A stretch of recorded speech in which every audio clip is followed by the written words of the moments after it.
Irmãos, vamos abrir nossa Bíblia.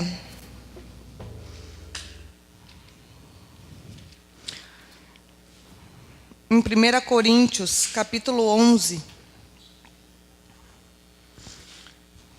Preciso de uma caneta, se alguém puder me ajudar rapidinho. Podem tomar assento também, bom dia. Obrigada.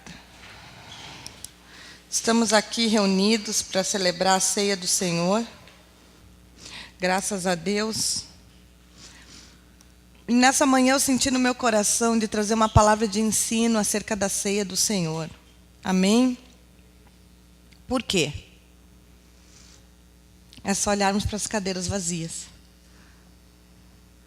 Nós estamos discipulando, ensinando, pregando, ministrando a igreja acerca dos mandamentos do Senhor, acerca daquilo que Deus deseja. Mas entra mês e sai mês.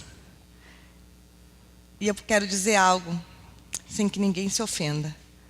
Mas essa é a igreja do Senhor. Nós que estamos aqui nessa manhã. Porque a igreja do Senhor é aquela que cumpre os seus mandamentos. E se tem algo que Deus deixou como ornamento, é a sua ceia.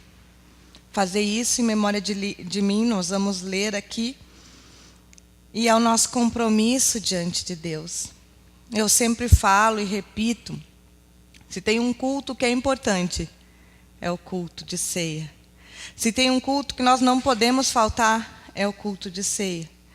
Claro, irmãos, que existem algumas circunstâncias que nós sabemos, enfermidades, doenças, coisas que fogem do nosso controle. Mas quantos irmãos estão caminhando conosco, estão aprendendo da palavra, estão lendo, e reiteradamente, mês após mês, não comparecem a esse ato de memorial, que é o culto de ceia. Então, eu trouxe uma palavra hoje de ensino para a igreja, para que nós possamos sair daqui convictos de que nós estamos cumprindo aquilo que Deus nos pediu. O evangelista Rogério pregou aqui sobre ser amigo de Deus. O missionário Daniel, no culto seguinte, falou sobre ser amigo de Deus. Eu acho que é o Espírito Santo que está ministrando algo à igreja, nós precisamos ser sensíveis. Aquilo que se repete não é coincidência, é algo que vem do trono de Deus. A Bíblia diz que nós somos amigos de Deus quando nós o obedecemos. Amém? Então que nós não venhamos nos enganar. Nós queremos ser amigos de Deus, então nós precisamos em todo tempo obedecer. Aquelas pessoas que se excluem meses e meses e meses da ceia do Senhor estão fora do corpo da igreja e da comunhão. Estão sem cobertura, estão como um barco à deriva. Isso é perigoso para a vida espiritual, porque é aqui que nós nos abastecemos, amém? É aqui que nós renovamos a nossa aliança, é aqui que nós renovamos o nosso compromisso diante do Senhor. E veja, irmãos, a ceia lá no Pastor Neuci é 8 da manhã, a nossa é 9h30, né? Não é um horário tão cedo que não nos permita chegar. Então, nós precisamos rever quais são as nossas prioridades como verdadeiros cristãos. E talvez vocês que estão aqui não deveriam nem estar ouvindo. Mas nós precisamos ter um entendimento, nós precisamos discipular, nós precisamos ensinar, a fim de que, no nosso próximo culto de ceia, todas as pessoas que congregam conosco estejam aqui aliançadas diante do Senhor. Amém? Então vamos abrir a Bíblia em 1 Coríntios, capítulo 23, verso 32. Talvez você já conheça de cor e salteado, já esteja careca dessa passagem, né? De ler tantas vezes. Mas é bem importante porque nunca é demais nós relembrarmos a morte da cruz de Jesus por mim e por você. Nunca é o suficiente. Porque não existe maior prova de amor que Deus tenha dado por nós do que ter entregado o seu Filho unigênito para aquele que nele crê não pereça, mas tenha vida e vida eterna. Amém?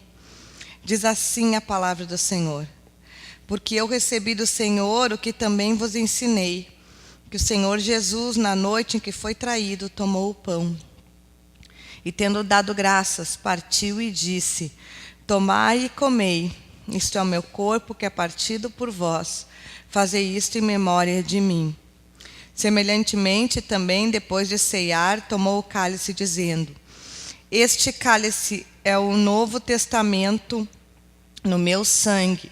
Fazei isso todas as vezes que beberes em memória de mim. Porque todas as vezes que comeres deste pão e beberes desse cálice, anunciai a morte do Senhor até que Ele venha. Portanto, qualquer que comer deste pão ou beber o cálice do Senhor indignamente será culpado do corpo e do sangue do Senhor. Examine-se, pois, o homem a si mesmo, assim coma deste pão e beba deste cálice. Porque o que come e bebe indignamente, come e bebe para a sua própria condenação, não discernindo o corpo do Senhor. Por causa disso, há entre vós muitos fracos e doentes e muitos que dormem. Porque se nós julgássemos a nós mesmos, não seríamos julgados. Mas quando somos julgados, somos repreendidos pelo Senhor para não sermos condenados com o mundo. Amém.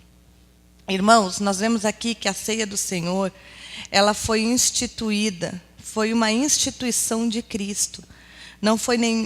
Embora Paulo depois, aqui na carta, repita mais adiante, ela não foi ordenada por nenhum discípulo, ela foi ordenada diretamente por Jesus. Amém? Pelo Filho de Deus. É uma instituição de Cristo, um imperativo, um ordenamento para a igreja. Jesus foi bem claro, ele disse: fazei isto. Isto que? Isto que nós estamos nessa manhã aqui celebrando, a ceia do Senhor, a mesa do Senhor. Amém? E prossegue o texto dizendo: todas as vezes que... O que significa isso? Que deve haver uma continuidade, que deve haver um segmento. E a igreja evangélica, eu acredito que no Brasil, no mundo em geral, ela convenciona que a ceia do Senhor, então, ela é realizada uma vez ao mês, amém? Mas poderia ser realizada todos os cultos, poderíamos realizar ela culto tras culto, mas como nós sabemos que existe uma preparação, na verdade, nós entendemos como igreja que uma vez ao mês nós estamos cumprindo aquilo que o Senhor nos falou. 12 meses, 12 vezes a cada mês, relembrando a morte de Jesus por nós. Então, irmãos, a primeira coisa que a ceia é uma instituição de Cristo. Amém? Nós não fazemos a ceia porque a pastora quer, nós não fazemos a ceia porque o estatuto da nossa igreja ordena que tenha ceia, nós não fazemos a ceia, não. O motivo de nós ceiarmos aqui nesta manhã é um motivo bíblico, ordenança de Jesus, amém? Mas por que Jesus ordenou que nós fizéssemos a ceia? Ele disse, ele instituiu para que como um memorial, um momento de recordação do que Ele fez por nós. Amém? Por que será? Porque Ele sabe que nós temos memória curta. Nós somos ingratos, irmãos, para com Deus. Tantos livramentos, tantas orações respondidas, tantas intervenções do Senhor na nossa vida, não é verdade? Quantas coisas Deus já fez por mim e por você. Mas se eu te perguntar agora, no piscar de olhos, e te perguntar qual foi a última oração que Deus te respondeu, talvez nós venhamos... não é verdade. Ou todo mundo sabe de cor e salteado. Alguém sabe aqui qual foi a última oração que Deus te respondeu?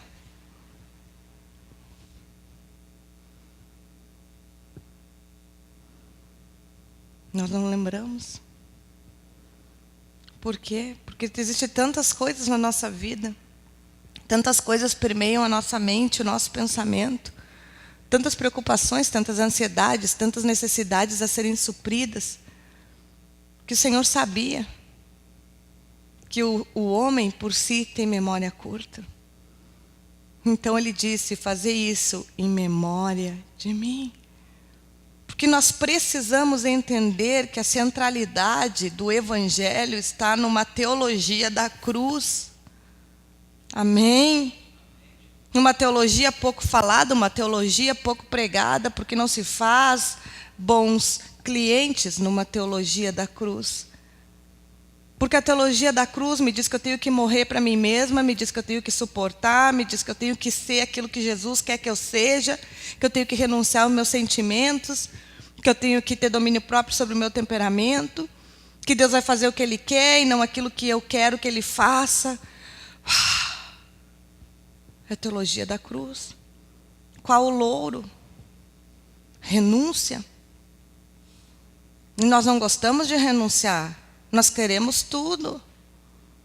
É ou não é verdade? A nossa alma deseja ter todas as coisas. Chega numa loja e manda escolher um modelo de sapato. As mulheres enlouquecem, eu enlouqueço. Que a gente quer um de cada cor. Porque a nossa alma é assim. Nós queremos várias coisas ao mesmo tempo. Só que o Evangelho me diz que Jesus morreu por mim. Amém? E que essa é a mensagem central da sua palavra. A teologia da cruz. Se quiser vir após mim, tome a sua cruz e siga-me. Cada um de nós temos uma cruz a ser carregada. Algo a ser suportado. Um choro, quem sabe, sufocado. Eu tenho certeza que cada um de nós aqui sofre alguma coisa no seu interior que só você e Deus sabe. Cada um de nós aqui tem algo na nossa alma que todos os dias, por amor a Cristo, nós aceitamos, suportamos e quem sabe até renunciamos. Quando a nossa vontade humana seria fazer outra coisa completamente diferente. Mas estamos obedecendo, estamos fazendo o quê? Carregando a cruz. Cada um de nós na nossa vida tem uma área que carrega a cruz de Cristo. Amém? Glória a Deus, porque o Evangelho é isso. É carregarmos a nossa cruz, é olharmos para a cruz de Cristo e nos inspirarmos e sabermos que se Ele morreu por nós, nós vamos morrer por Ele. Mas ninguém quer morrer. Nós não queremos morrer. Nós lutamos até o último segundo para que a nossa alma domine.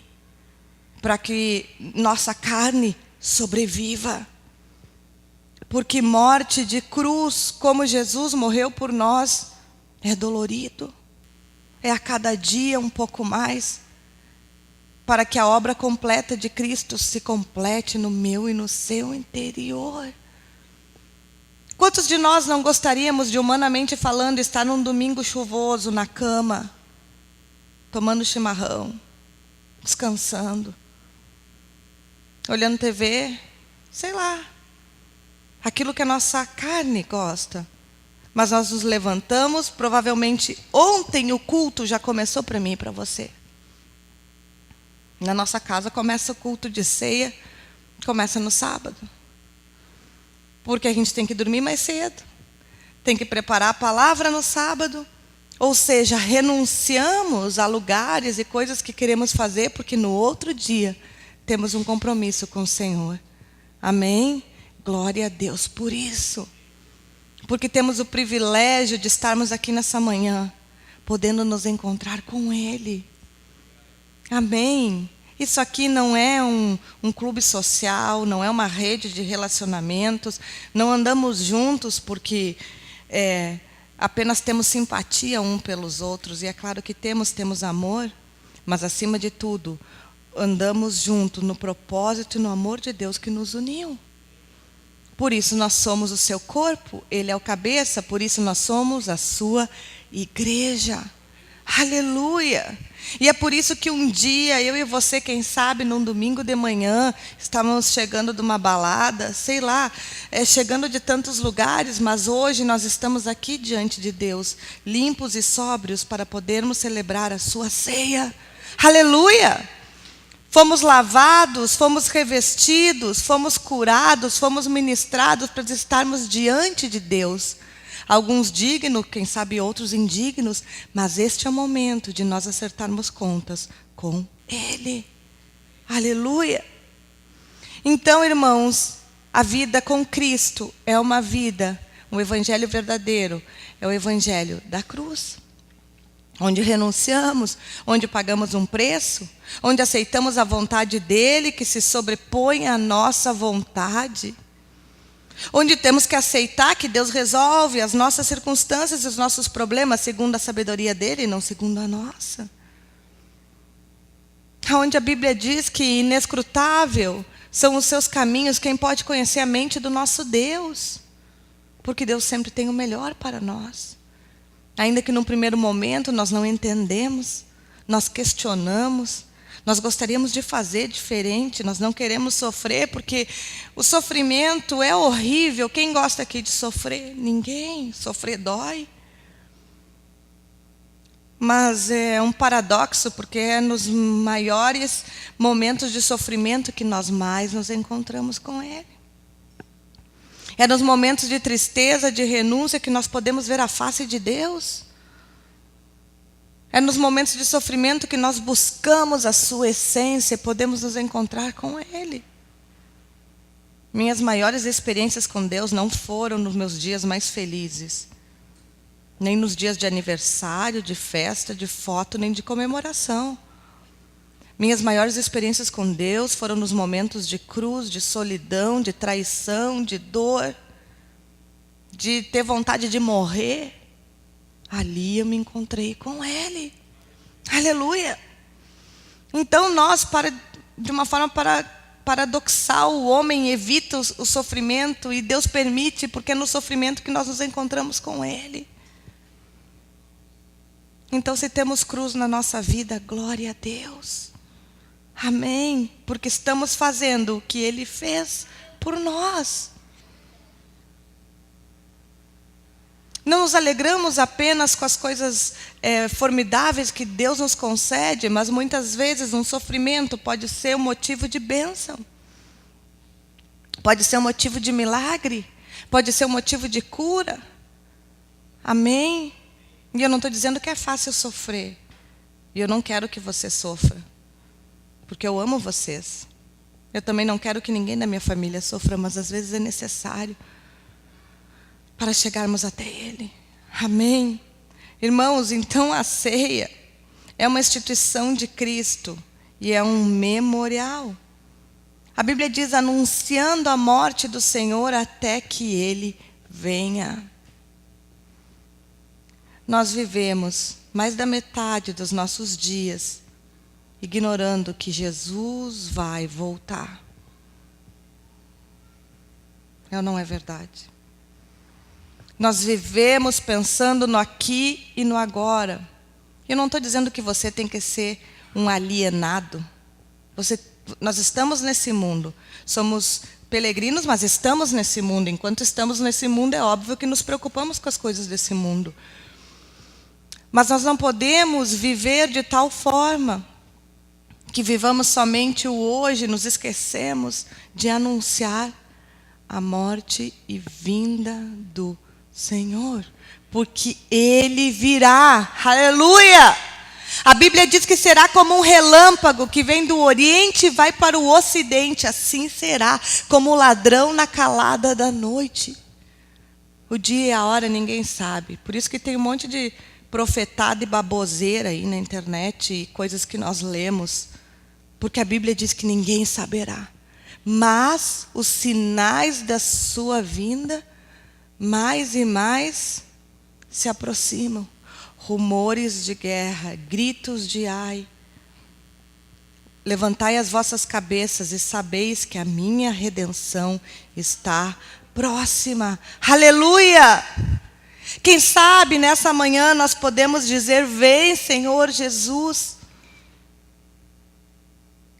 Algumas crianças têm medo.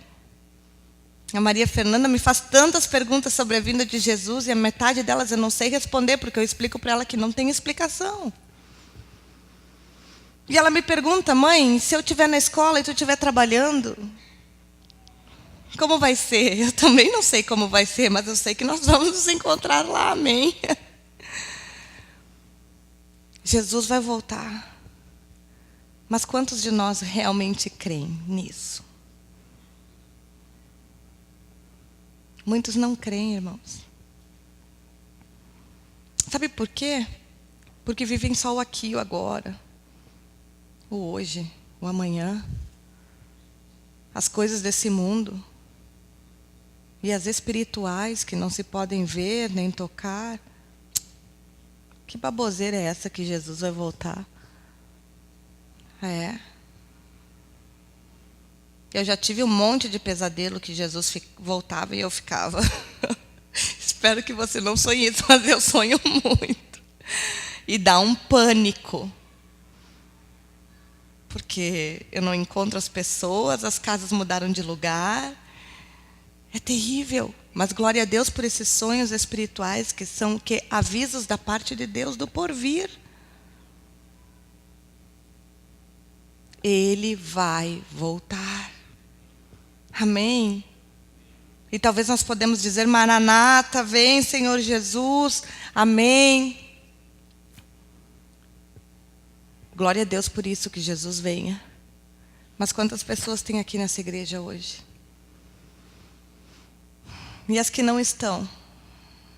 E as que faltam ser alcançadas? Porque a coisa mais fácil é dizer, eu, meu marido, meus filhos, talvez meu pai e minha mãe, seja uma preocupação exterior. Confessaram a Jesus. E aqueles irmãos que não são alcançados? E aqueles que ainda não ouviram? É por isso que nós, como igreja, não podemos parar. É por isso que nós, como igreja, precisamos entender o propósito. Que propósito? Anunciar a morte do Senhor até que Ele venha. Aleluia! Precisamos anunciar. Você tem anunciado? Temos pregado o suficiente? Temos evangelizado? Essa é uma preocupação que eu tenho como igreja. Por que nós produzimos evento? Por que nós fazemos aquele chá das mulheres? Porque nós queremos anunciar. Por que os homens fazem a janta? Porque eles querem anunciar. Porque como igreja, nós temos esse mandamento do Senhor, anunciar a sua palavra. Aleluia! Amém! Glória a Deus. É na morte de Jesus que nós encontramos a remissão dos nossos pecados. E como pecamos, não é, irmãos? Como erramos? Consciente, inconsciente, premeditado, impulsivamente. Mas essa é a manhã de nós fazermos um acerto de contas com Ele. Amém. Ele é tão bom que Ele nos proporciona isso todos os dias. Perdão e salvação. Amém. Glória a Deus. Irmãos, a ceia do Senhor é uma instituição de Cristo. A ceia do Senhor é um memorial. E a ceia do Senhor é um ritual de aliança. Aliança. Os orientais davam valor à aliança. Era um compromisso acima de todos os outros. Mas no nosso século, e aqui do outro lado, a aliança absolutamente não tem valor nenhum para nós. Quantos casais quebram aliança por qualquer motivo fútil? Quantas pessoas quebram alianças de amizades, relacionamentos, ministérios, por qualquer vento que vem da direita ou que vem da esquerda? A aliança é um compromisso completo de integridade de vida, de ação, pensamento, palavra, caminhar. Quantas pessoas se comprometem com algo hoje e amanhã já não é mais aquilo? É uma coisa que eu fico muito braba, é quando as pessoas voltam atrás na sua palavra. Isso me deixa completamente fora do meu controle. Falei, mas mudei de ideia. Hoje eu quero, amanhã eu não quero mais. Hoje eu digo que eu vou, amanhã eu não vou. Porque total. Minha palavra, aliança. Quantas pessoas assinam um contrato Leram. Depois dizem, não, não é o que está escrito aí. Vivemos nessa cultura, por que existe uma burocracia tão grande no nosso país? Porque se não for assinado, carimbado, registrado, já era. As pessoas não honram seus compromissos. As pessoas não honram as alianças. Porque hoje eu faço uma aliança com o Maurício, amanhã eu faço com o Mateus, depois com a Renata. E eu vou me aliançando com um, com o outro. E quando nós nos aliançamos com alguém, irmão, nós nos aliançamos com tudo aquilo que ela é. Amém? Com a bênção e com a maldição. Quando eu me alianço, eu me algemo com o pecado ou com o acerto. Mas hoje em dia se banalizou o conceito de aliança. E nós precisamos meditar acerca disso. Que aliança nós temos com Cristo em primeiro lugar? Temos uma aliança ou não temos? Temos uma aliança de obediência, de sacrifício, de ministério, de que o sol está brilhando lá fora, a piscina está me chamando, mas eu tenho um compromisso na igreja. O que é isso? Aliança. Na aliança, eu desfruto não apenas dos benefícios, mas existem os ônus. Ou não é verdade? Ou vocês acham que casamento é só coração? Os primeiros 2 anos a ciência explica. É a química, né? Mas depois, vai acabando. E a vida volta a ser como ela é. Bem-vindos à vida real. E as pessoas querem se separar. Porque, pastor, eu não sinto mais o que eu sentia. E nem eu. E você não vai sentir. Porque a paixão, ela dura 2 anos. E a ciência diz que se for algo proibido ou oculto, no máximo 3 ou 4. E depois já era. O que fica? O amor. Um sentimento que está lá em Romanos... 1 Coríntios 13. Sentimento de equilíbrio, de compromisso, de cuidado. Mas as borboletas na barriga já eram. E aí as pessoas querem se separar. E as coisas na nossa vida, irmãos, o entusiasmo, aquela coisa, ai que legal e diferente, tudo passa.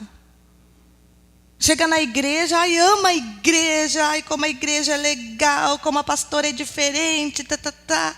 E de repente aquilo que você achou legal começa a te incomodar. E aquilo que você achava legal na pastora, agora começa a dizer, não, mas eu já não estou mais gostando. Eu vou embora, vou romper a aliança com a igreja, porque, afinal de contas, tem um cara com a gravata amarela lá e eu gosto mais dele. Vocês entendem da gravidade das coisas, irmãos, que eu estou falando? De aliança. Eu vou me aliançar com um sócio. Me alianço com ele porque não apareceu nenhuma outra oportunidade. Agora eu estou aliançado. Mas depois eu escolho o que eu vou fazer. Não, irmãos, a nossa vida não é assim. Nós precisamos consultar a Deus sobre todas as coisas. Em primeiro lugar, tendo uma aliança com Cristo. Aonde inclui os benefícios, mas os sacrifícios. Amém? Porque a aliança não é só coisa boa. Existem as renúncias também, o preço a ser pago, as dificuldades, as adversidades. Porque a aliança não tem início, nem meio e fim. O seu símbolo é um círculo que não acaba nunca. Amém? Irmãos, nesse contexto desse texto aqui de Coríntios, para os judeus, o pão e o vinho faziam parte de um ritual de aliança de sangue, o mais alto que alguém poderia se submeter. Isso significava, partir do pão e beber do vinho, significava um ritual de aliança. Um compromisso acima de todos os outros compromissos. Amém? O pão e o vinho eram elementos extremamente sagrados para o povo judeu. Aleluia! Em 1 Coríntios 6, verso 17, diz assim a palavra: Mas o que se ajunta com o Senhor é um mesmo no Espírito. Aleluia! Quando ceiamos aqui nesta manhã, nós estamos nos ajuntando com Cristo. E Jesus deixou bastante claro, irmãos, na sua ordenança, que Ele é um Deus de aliança. Ele não é um Deus de simpatizantes. Amém? Ele não é um Deus de visitantes. Amém? Ele é um Deus de aliança. Um Deus de compromisso. Não bastava apenas achar bonitos os milagres que Jesus fazia, ou segui-lo. Jesus queria dos seus discípulos a aliança, compromisso. Significa, aleluia, viver para Ele, irmãos. Significa pensar nos meus passos, o que Jesus faria. Como Jesus agiria? Quantas coisas nós fazemos que entristecemos o Espírito Santo de Deus? Estamos aflitos, angustiados, e não sabemos o que temos. Eu tenho uma coisa, pastora, que eu não sei o que é. O que é isso? A tristeza do Espírito Santo gemendo no nosso interior, pela vida que estamos vivendo, ainda que temos uma aliança com Cristo. No Evangelho de João 6.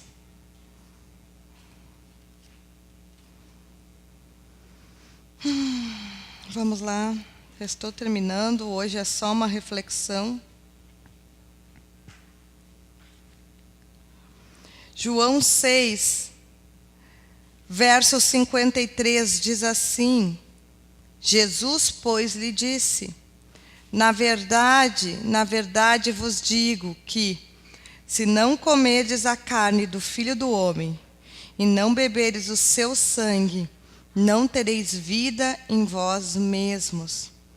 Quem come a minha carne e bebe o meu sangue tem a vida eterna, e eu o ressuscitarei no último dia. Porque a minha carne verdadeiramente é comida, e o meu sangue verdadeiramente é bebida.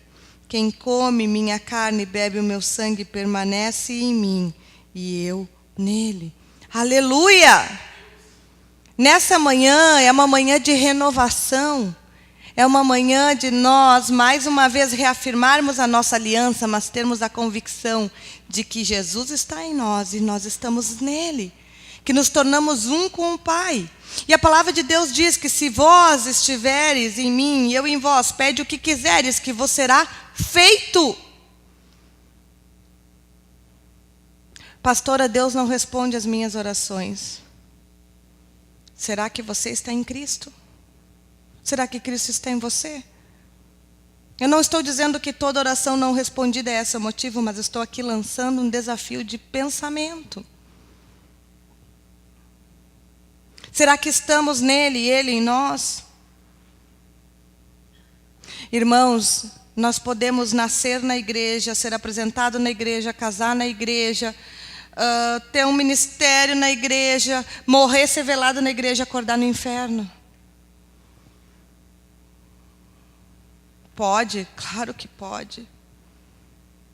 Qual era a luta de Jesus com os fariseus, os saduceus, os doutores da lei? Eles sabiam mais que Deus. Às vezes nós estamos aqui num culto apenas de corpo presente, mas a nossa mente está, uou, a pastora não para de falar, o irmão não veio, vou no banheiro, volto. Não estou dizendo que você não pode ir no banheiro. Não entenda isso, mas estou dando um exemplo. O que de fato estamos fazendo aqui nessa manhã? Feche os seus olhos e baixe a sua cabeça diante de Deus. Aleluia. Estamos misturando a nossa vida com a vida de Cristo? Será que podemos oferecer ao Senhor a nossa vida? Será que o Senhor pode se misturar com o que há no nosso interior, irmãos? O que habita o interior do nosso coração? Que pensamentos permeiam a nossa mente? Que desejos proibidos que nós lutamos tanto? O que há dentro de nós? Qual a intenção das nossas ações? A quem queremos impressionar? Com quem de fato temos aliança? Às vezes a minha aliança é mais com meu pai e com a minha mãe do que com meu próprio marido. Às vezes eu tenho uma aliança com a minha melhor amiga e não tenho com a minha família. Temos aliança com a igreja. Essa manhã de nós termos reflexão.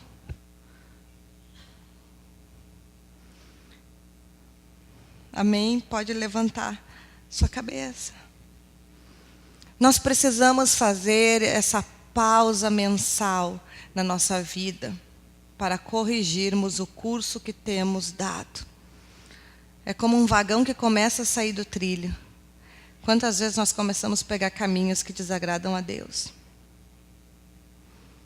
Às vezes não são nem caminhos externos, são caminhos internos, pelo que pensamos, pelo que imaginamos, desejamos, e aí o Senhor vem e começa a nos colocar de novo no seu trilho. Nós precisamos discernir o que é termos essa aliança. Sabe por quê? Porque esse ato aqui nessa manhã tem consequências espirituais. Para uns, bênção, para outros, maldição. Para uns, absolvição, para outros, julgamento. 1 Coríntios 10, 16. Já estou terminando.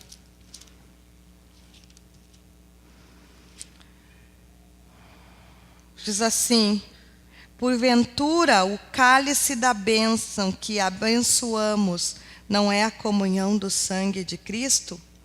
O pão que partirmos não é, porventura, a comunhão do corpo de Cristo?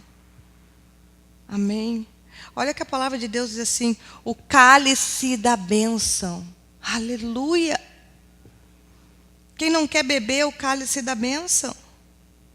A comunhão com o sangue de Cristo, purificação, proteção. Amém? Nos misturamos a nossa vida com a dele, passamos a ser um com o Senhor. Somos curados. A Bíblia diz que há entre nós muitos doentes porque não discernem o corpo de Cristo. E nós podemos escolher beber o cálice da bênção, ou nós podemos escolher que a consequência desse ato seja uma maldição. Juízo de Deus para aquele que o desonra. Juízo de Deus para aquele que diz estar nele, mas não está. E aqui, irmãos, eu não trago um temor no seu coração, para que você não se sinta digno, ou para você não sei. Não. Na verdade, o que a palavra de Deus nos inspira aqui é que nós façamos um autoexame da nossa vida. Aleluia! É por isso, irmãos, que eu não posso excluir ninguém da ceia do Senhor. Porque a Bíblia diz: examine-se o homem a si mesmo. Eu tenho que examinar a mim. É que nós somos bons em examinar os outros, né? Nós temos um juízo crítico muito apurado em relação ao outro, mas em relação a nós mesmos, aí o peso e a medida é outro. Mas a Bíblia diz: examine-se o homem a si mesmo.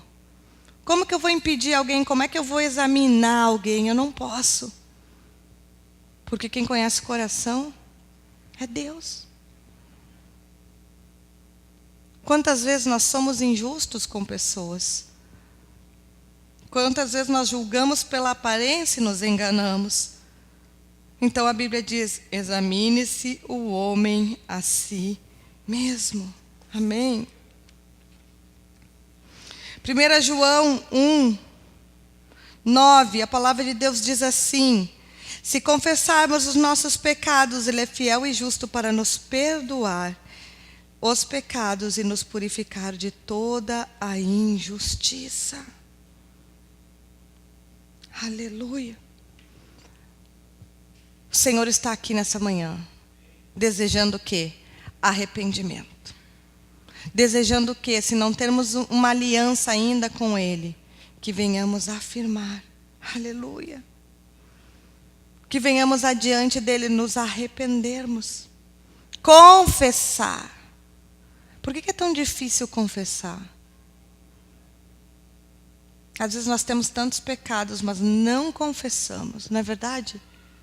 Vamos acumulando. Mas a Bíblia diz que nós devemos confessar para Ele. E Ele é fiel e justo para nos perdoar. Aleluia. Quem participa da ceia? Nós orientamos aqueles que são nascidos em Cristo, aqueles que confessaram a Jesus. Mas a ceia, nós não podemos impedir ninguém, porque ela é um ato espiritual. Judas não ceiou com o Senhor? Por que Jesus não o impediu? Por que Jesus não impediu Judas de tomar a ceia? Porque Jesus instituiu que a ceia seria um ato com consequências espirituais. Uns para a bênção, outros para maldição. Então, irmãos, a ceia está aqui nessa manhã. Todos são bem-vindos a ceiar, desde que cada um discirna a si mesmo diante de Deus. Confesse e se arrependa. Porque se não houver arrependimento, não há mudança. É por isso que quando nós inserimos muitas vezes no mesmo pecado, irmãos, não houve arrependimento. Quem sabe tem um peso na consciência, uma acusação. Mas o verdadeiro arrependimento, ele produz transformação. Amém. O que roubava não rouba mais, o que mentia não mente mais, o que adulterava não adultera mais, e assim sucessivamente. O nosso verdadeiro arrependimento é quando nós deixamos de cometer aquilo que nós cometíamos antes.